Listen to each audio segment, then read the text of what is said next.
कुछ लोगों की शिकायत होती है कि लोग मेरी इज्जत नहीं करते हैं, वैल्यू नहीं देते हैं, ध्यान नहीं देते हैं, मुझे देख के इग्नोर करते हैं। तो इसका मैं जवाब देने की कोशिश कर रही हूँ कि ऐसा क्यों होता है। तो इज्जत, मान सम्मान ये लोग देते नहीं हैं, लेना पड़ता है। मैं ऐसा मानती हूँ। कोई किसी को यूं ही कुछ भी नहीं देता है, ये नियम है। एक सांस छोड़ते हैं तो एक सांस पाते हैं। हर चीज़ का मूल्य तय है। अगर कोई चीज़ कोई सोचता है कि ये फ्री में मिल रही है या फ्री में मिलेगी, ऐसा कुछ नहीं होता है। प्रकृति में हर चीज़ की कीमत देनी पड़ती है, सब चीज़ का मूल्य तय है। आज नहीं तो कल, कल नहीं तो परसों आपको मूल्य चुकाना पड़ता है। तो प्रतिष्ठा बहुत बड़ी चीज़ है, वो बिना मूल्य चुकाए आपको नहीं मिलेगी। उसको बनाना पड़ता है, कमाना पड़ता है, तब लोग देते हैं। उसके लिए आपको अपने व्यक्तित्व में सुधार करना पड़ेगा। और आज का जो टाइम है, जो वर्तमान युग चल रहा है, यहाँ ये बहुत पैसा, ये बहुत इज्जत दिलाता है। तो ये आपके पास एक मतलब अच्छी मात्रा में होना चाहिए।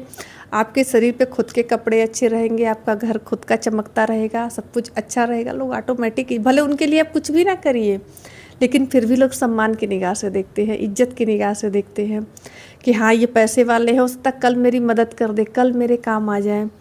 और ये एक तरह का अच्छा मोटिवेशन है कि अगर उनको लोग इज्जत देंगे तो जो लोग क्राइसिस में जी रहे हैं उनको देख के मोटिवेट होंगे ना कि हम भी मेहनत करेंगे, हम भी अच्छा कर लेंगे, लोग हमें भी मानने लगेंगे। तो मैं इसे गलत भी नहीं मानती हूँ, ये ठीक है। अगर उनको इज्जत दी जाएगी तो पीछे वाला ध्यान देगा, नहीं दी जाएगी तो आराम से पड़ा रहेगा, अरे कोई बात नहीं है, सबको तो बराबर देखते हैं। तो सोसाइटी का ये नियम एक तरह से ठीक ही है। कम से कम जिनको नहीं मिलेगी उनको चोट लगेगी और उस चोट से कुछ आगे बढ़ने की कोशिश तो करेंगे। तो बंधु, इसको अर्जित करना पड़ता है। अर्जित कैसे करेंगे?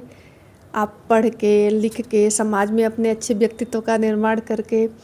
कोई भी जो आप देखते हैं बड़े पोस्ट पर है, बहुत अच्छे बिजनेसमैन हैं, उनको लोग इज्जत देते हैं, उनके आगे लोग नमस्ते करते हैं। क्यों करते हैं? 4 साल पहले जब वो बच्चा था या कुछ नहीं कर रहा था तब तो लोग नमस्ते नहीं कर रहे थे। 4 साल बाद उसने पोस्ट पोजीशन पाई है तो उसी व्यक्ति का नमस्ते हो रहा है। क्यों? क्योंकि उसने उस चीज़ को पा लिया, उस चीज़ को उन लोगों को मजबूर कर दिया है कि आपको मुझे नमस्ते करना ही पड़ेगा। आपके पास कोई ऑप्शन ही नहीं है मुझे इज्जत देने के अलावा, क्योंकि कड़ी मेहनत करके उसने उस जगह को हासिल कर लिया है जहाँ सबको इज्जत देनी ही पड़ेगी। नहीं तो यूं ही कोई किसी को कुछ भी ना दे, उसके अलावा उसी के उम्र के और बहुत सारे लोग घूम रहे हैं, नहीं कोई इज्जत दे रहा है क्योंकि वो उस मुकाम तक नहीं पहुंच पाया है। तो ये प्रकृति का नियम है, सृष्टि का नियम है कि जो सबल है, जो किसी के काम का है, जिससे किसी को कुछ उम्मीद है, उसको लोग इज्जत देंगे। और जिसको लगता है कि इससे मिलजुल रखने से, इससे भाव बढ़ाने से हमको ही कुछ देना पड़ेगा, उससे लोग किनारे हट जाते हैं। तो मैं मानती हूँ कि इससे दुखी होने की भी ज़रूरत नहीं है। आप अपने जीवन स्तर को आगे बढ़ाइए, अपने व्यक्तित्व को अच्छा रखिए, झूठ नहीं बोलिए, उल्टा सीधा ना बोलिए, अपने शरीर को साफ़ सुथरा, कहीं निकले तो बढ़िया कपड़ा लत्ता पहन के, बढ़िया का मतलब महंगा से नहीं होता है, साफ़ सुथरा धुला प्रेस किया हुआ, बाल नाखून कटे हुए, मतलब मानव की तरह दिखे। कहीं जा रहे हों तो जो भी हो, आपके पास करोड़पति हो तो भी, 1000 10,000 कमाते हैं तो भी, कम से कम व्यक्तित्व से मानव जैसा दिखे। कुछ लोगों का हमने देखा है ना कि उनको ध्यान ही नहीं रहता है, कुछ भी पहन लेंगे, कुछ भी कर लेंगे, बाल का कहीं पता नहीं, तेल कंघी का पता नहीं। ये भी थोड़ा सा गलत प्रभाव डालता है। कहते हैं ना कि भेष से ही भीख मिलती है, तो जैसा भेष रहेगा वैसी इज्जत मिलेगी। तो भेष को भी अच्छा रखने की कोशिश करनी चाहिए। और ये इसके लिए ज़रूरी नहीं कि आप ब्रांडेड और महंगे पड़े पहने, जो पहने हैं उसी को अच्छे से साफ़ सुथरा धुल के पहन लीजिए। बस इतना ही मैं कह रही हूँ।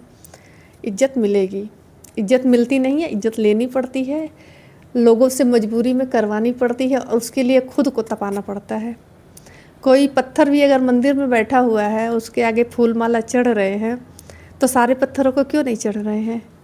क्योंकि उस पत्थर ने हथौड़ी की मार खाई है, छेनी से काटा गया है, तराशा गया है, तब जाके आज उस पर फूल माला चढ़ रहा है। जिन पत्थर को नहीं तराशा गया, छोड़ दिया गया, उनको मंदिर के बाहर रख दिया गया, लोग उस पर नारियल फोड़ते हैं। तो पत्थर दोनों हैं, पर भाग्य का फ़र्क है, मेहनत करने का फ़र्क है, कर्म का फ़र्क है। मैं तीनों मानती हूँ। उस पे मेहनत हुई, उसको तराशा गया तो मूर्ति बन गया, इसको नहीं तराशा गया तो ये पत्थर पड़ा हुआ है, लोग उस पर नारियल फोड़ रहे हैं। लाइफ में आपको देखना है कि आपको कौन सा पत्थर बनना है, वो वाला जहाँ फूल माला इज्जत जल और धार चढ़ता है, कि ये वाला पत्थर कि जहाँ लोग वहाँ से लाकर नारियल फोड़ देते हैं। ये अपने ऊपर डिपेंड करता है। और जब आप अपनी लाइफ में अच्छे होते, खुद की वैल्यू देते हैं, तो लोग ऑटोमेटिक आपको वैल्यू देते हैं। हमारी वैल्यू क्यों नहीं होती? जब हम खुद की वैल्यू नहीं पहचानते हैं, कहीं भी फेंके हुए हैं, कुछ भी अपने ऊपर काम नहीं कर रहे हैं, अपनी कोई तरक्की नहीं कर रहे हैं, कहीं कुछ लायक है ही नहीं, तो फिर कोई क्यों इज्जत करेगा? तो जो भी मुझे देखते हैं, मुझे फॉलो करते हैं, मैं सबसे यही कहती हूँ कि मेहनत करिए, कोशिश करिए, सफलता तो मिलनी ही है, लेकिन एक बार दिल से जुनून से करके तो देखिए। किसी भी संसाधन का कोई रोना ना रोए कि मेरे पास ये चीज़ें नहीं हैं, तो नहीं है तो उसको बनाइए। ये मत देखिए कि मैं ये काम नहीं कर सकता तो मैं दुकान में नहीं काम करूँगा, तो छोटा का अभी जो आपकी स्थिति है ना, आपके पास जो काम है, जो मिल रहा है वही करिए। बाद में ये चीज़ें डिसाइड हो जाएंगी कि आपको क्या करना है, क्या नहीं करना है। लेकिन अगर आपको अपना बेस बनाना है तो आपको कमाना तो पड़ेगा ही। और कमाने के लिए जो भी उचित साधन आपके आसपास में है, ट्यूशन पढ़ा सकते हैं, कुछ बेच सकते हैं, सेलिंग का काम कर सकते हैं, शॉप पे काम कर सकते हैं, कुछ और कर सकते हैं, मार्केटिंग का काम कर सकते हैं। जहाँ से भी पैसे मिल रहे हैं, पैसे कमाओ, इकट्ठा करो, अपने उत्थान में लगाओ उसको। धीरे धीरे सारी चीज़ें ठीक हो जाएंगी। जब आपके मुट्ठी में पैसे आने लगेंगे तो आपकी बुद्धि भी काम करने लगेगी, और बहुत अच्छे अच्छे विचार भी आएंगे, बहुत अच्छे आइडिया भी आएंगे, क्योंकि अब पैसा है।